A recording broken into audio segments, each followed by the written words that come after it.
Welcome to Debnath coaching centre 2.0। আমি সুব্রত দেবনাথ তোমাদেরকে স্বাগত জানাচ্ছি আমার ইউটিউব চ্যানেলে। এনপিসিআইএল এর তরফ থেকে একটা বাম্পার রিক্রুটমেন্ট এসছে আইটিআই পাস ক্যান্ডিডেটদের জন্য, ঠিক আছে। তো বাংলায় আমি সর্বপ্রথম তোমাদের কাছে এই জিনিসটা নিয়ে আসছি, ঠিক আছে। তোমরা চ্যানেলটাকে অবশ্যই সাবস্ক্রাইব করে রাখো, বন্ধুদের সাথে যত পারো ভিডিওটা শেয়ার করে দাও, কারণ বাংলাতে হয়তো প্রথমবার কোনো আইটিআই রিক্রুটমেন্ট বেরাচ্ছে, তার ইনফরমেশন দেওয়া হচ্ছে। এনপিসিআইএল যে তোমরা জানো ডিফেন্স অফ অ্যাটমিক এনার্জি ডিএইর আন্ডারে আসে, ঠিক আছে। এনপিসিআইএল এই 2026-এ রিক্রুটমেন্ট বার করছে। এরপরে এনপিসিআইএলের সবগুলো ইউনিট থেকে ভ্যাকেন্সি তোমরা দেখতে পারবে। এই ভিডিওতে এটা শর্ট নোটিফিকেশান, ফুল নোটিফিকেশান এখনও আসেনি। যখন ফুল নোটিফিকেশান আসবে তোমরা আমার ভিডিওর মাধ্যমে জানতে পারবে। এর জন্য চ্যানেলটাকে সাবস্ক্রাইব করে রাখতে হবে। অনেক বড় একটা ভ্যাকেন্সি এসছে আইটিআই ক্যান্ডিডেটদের জন্য। আমি সবসময় বলি, যারা টেকনিক্যাল নিয়ে পড়াশোনা করছো, টেকনিক্যালটা ভালো করে পড়ো, তোমাদের কিন্তু অনেক ফর্ম বেরায় বছরে। দেখো এনপিসিআইএল এরপরে বেরাতেই থাকবে। একটা ইউনিট বেরিয়েছে, এরপরে অনেকগুলো ইউনিট বেরাবে। সেলের ভ্যাকেন্সি এরপরে তোমরা পাবে, কারণ 2024 সালে লাস্ট সেল বেরিয়েছিল, 2025 সালে কোনো সেল বেরায়নি। তো 2026 সালে সেলের ইউনিটগুলো বেরাতে থাকবে। দুর্গাপুর নিয়ে নাও, রৌরকেল্লা নিয়ে নাও, ভিলাই নিয়ে নাও, তোমরা পর সেলের ভ্যাকেন্সি কিন্তু দেখতে পাবে। 2026 সালে টেকনিক্যালের জন্য গোল্ডেন অপরচুনিটি তোমরা বলতে পারো। তোমরা ভালো করে প্রিপারেশান নিতে থাকো, একটা না একটা ভ্যাকেন্সি তোমাদের ক্র্যাক করতেই হবে, ঠিক আছে। তার জন্য আমি তোমাদের সঙ্গে রয়েছি, ঠিক আছে। তো চলো এনপিসিআইএলের যে ভ্যাকেন্সিটা বেরিয়েছে তার উপরে আমরা একটু ডিসকাস করে নিই। তো এটা এখনও অবধি শর্ট নোটিফিকেশান, ফুল নোটিফিকেশান এখনও আসেনি। তোমাদের ফর্ম ফিল আপ স্টার্ট হবে 15 তারিখ থেকে, সকাল 10টা থেকে। ফর্ম ফিল আপের লাস্ট ডেট দেখতে পাচ্ছ 4 ফেব্রুয়ারি বিকেল 4টে অবধি, ঠিক আছে। তো 15ই জানুয়ারি থেকে ফর্ম ফিল আপ শুরু হবে, 4 ফেব্রুয়ারি অবধি ফর্ম ফিল আপ তোমাদের চলবে। এনপিসিআইএলের কোন ইয়ে থেকে ইয়েটা বেরিয়েছে, কোন ইউনিট থেকে বেরিয়েছে তোমরা দেখতে পাচ্ছ, তারাপুর মহারাষ্ট্র ইউনিট থেকে তোমাদের ভ্যাকেন্সি বার হয়েছে। এটা গভর্নমেন্ট অফ ইন্ডিয়ার এন্টারপ্রাইজ, একটা পিএসইউ সেক্টর, ঠিক আছে। তো তোমাদের সিবিটি এক্সাম হয়। এবার চলো আইটিআই পাস ক্যান্ডিডেটদের জন্য ভ্যাকেন্সিটা যে বেরিয়েছে সেগুলো আমরা তো একটু দেখে নিই। এখানে তোমরা ডিপ্লোমা ক্যান্ডিডেটও পাবে, ডিপ্লোমা বিটেক সব ভ্যাকেন্সি বেরায়। আমরা এখানে একটু আইটিআই ক্যান্ডিডেটদের জন্য যে ভ্যাকেন্সিটা বেরিয়েছে সেটার উপর আমরা একটু ডিসকাস করে নেব। দেখো তোমাদের জন্য যে ভ্যাকেন্সিটা বেরায় সেটা হচ্ছে স্টাইপেন্ডারি ট্রেনিং আর টেকনিশিয়ান ক্যাটাগরি 2। তোমাদের স্টাইপেন্ডারি ট্রেনির কথার মানে হচ্ছে তোমাদের 2 বছর তোমাদের এখানে ট্রেনিং থাকে ফার্স্টে, তারপরে 2 বছর পরে তোমাদের যেরকম as per central government rules যেরকম স্যালারি স্ট্রাকচার হয় সেরকম হয়ে যায়। 2 বছর ট্রেনিং পিরিয়ড থাকে তোমাদের। তোমাদের টোটাল ভ্যাকেন্সি দেখতে পাচ্ছ 83টা ভ্যাকেন্সি বেরিয়েছে, 83। এবার 83-র মধ্যে তোমার ফিটার থাকবে, ইলেকট্রিশিয়ান থাকবে, ওয়েল্ডার থাকে কিছু, আর তোমাদের মেশিনিস্ট থাকে কিছু। তো 83-র মধ্যে মোটামুটি 40টা ভ্যাকেন্সি তোমরা পাবে, 40টা ভ্যাকেন্সি পাবে খালি ফিটারের জন্য। তা তোমরা দেখো বছরের শুরুতেই ডিআরডিওর ভ্যাকেন্সি তোমরা পেয়েছো, আবার এনপিসিআইএলের একটা বড় সড়ো ভ্যাকেন্সি তোমরা পেলে 40টা সিট, ঠিক আছে। ওদিকে ডিআরডিওটাও মোটামুটি 30টা মতো সিট আছে, তার 70টা ভ্যাকেন্সি কিন্তু হয়ে গেল বছরের শুরুতেই। ফিটারদের কথা বলছি। ইলেকট্রিশিয়ানদেরও মোটামুটি 30টা মতো ভ্যাকেন্সি থাকবে, ইলেকট্রিশিয়ানদেরও মোটামুটি 30টা মতো ভ্যাকেন্সি থাকবে এর মধ্যে। তো 40টা সিট আছে। এবার আমি আসি এর বয়সের উপরে। বয়স কত চায়? বয়স চায় 18 থেকে 25। এটা জেনারেলদের কথা বললাম, 18 থেকে 25, ঠিক আছে। তারপরে ইসেদের জন্য মানে ওবিসিদের জন্য 3 বছর ছাড়, মানে 25টা গিয়ে দাঁড়ায় 28-এ। আর এসসি এসটিদের জন্য 5 বছর ছাড়, 25টা গিয়ে দাঁড়ায় 30-এ, ঠিক আছে। এটা ওবিসি আর এটা এসসি এসটি, ঠিক আছে। আর এটা ইউআর আর ইডাব্লিউএস, ঠিক আছে। এই হচ্ছে তোমাদের বয়স সীমা। আচ্ছা, এরপরে আসি আমি কোয়ালিফিকেশান। এখানে 10+ আইটিআই হলেই হয়, আর এক্সট্রা কোনো কোয়ালিফিকেশান লাগে না, কোনো অ্যাপ্রেন্টিসশিপ লাগে না। 10th হওয়া চাই, ওর সঙ্গে আইটিআই হওয়া চাই, মানে 10th হতে হবে, তার সাথে তোমাদের ফিটার ট্রেড নিয়ে ITI থাকতে হবে বা ইলেকট্রিশিয়ান ট্রেড নিয়ে তোমাদের ITI থাকতে হবে, তারই তোমরা ফর্মটা ফিল আপ করতে পারবে। ঠিক আছে। আচ্ছা, এবার একটা কন্ডিশন এখানে থাকে, NPCL এর যে ভ্যাকেন্সিগুলো হয়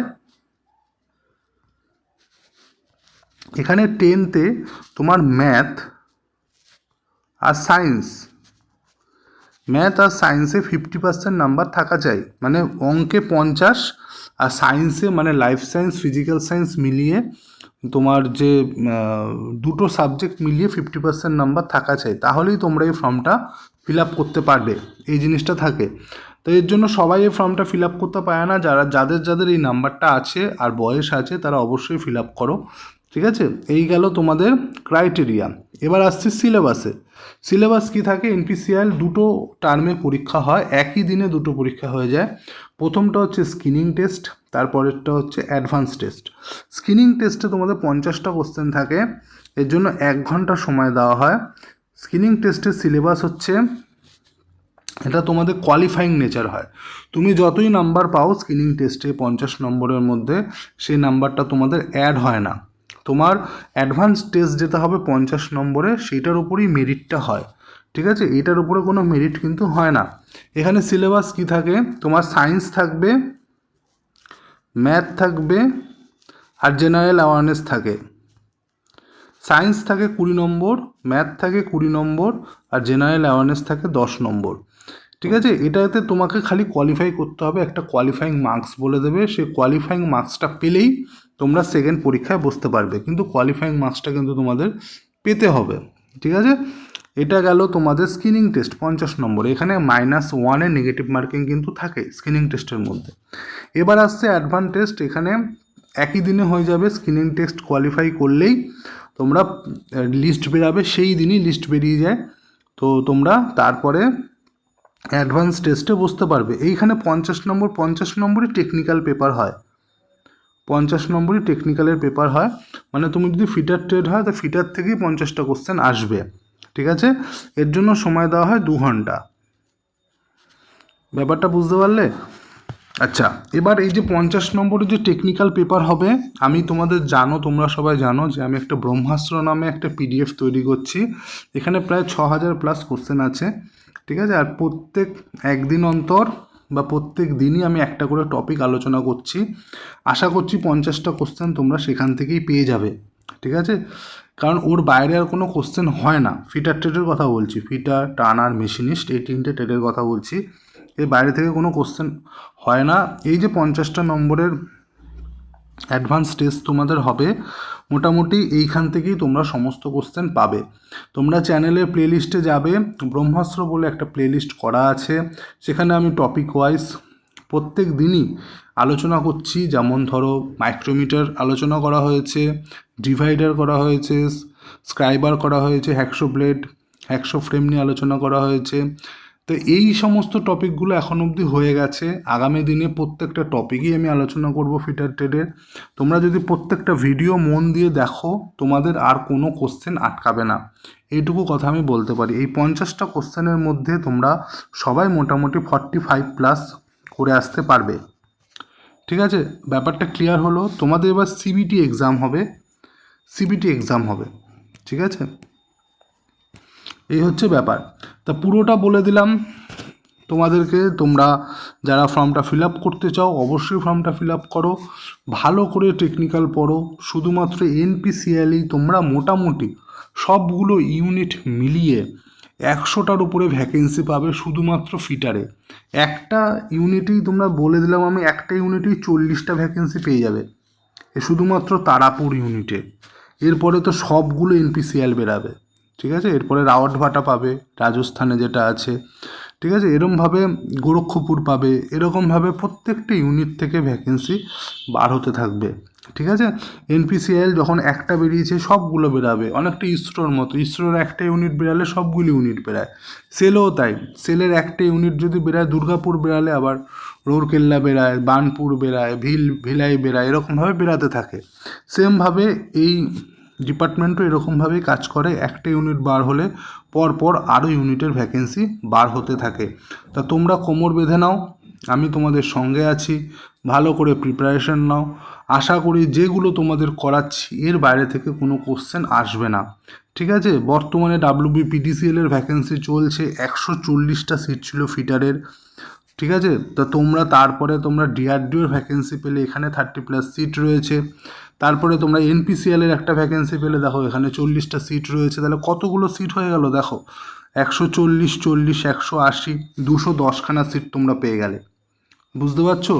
এর জন্যই বলি রেলের পেছনে না দৌড়িয়ে টেকনিক্যালের পেছনে দৌড়াও, অনেক তাড়াতাড়ি চাকরি হবে। কারণ টেকনিক্যালের সিলেবাসটার একটা বাউন্ডেশন আছে, ঠিক আছে, এর বাইরে থেকে কোশ্চেন হয় না, কিন্তু নন টেকে সেটা নেই, ঠিক আছে।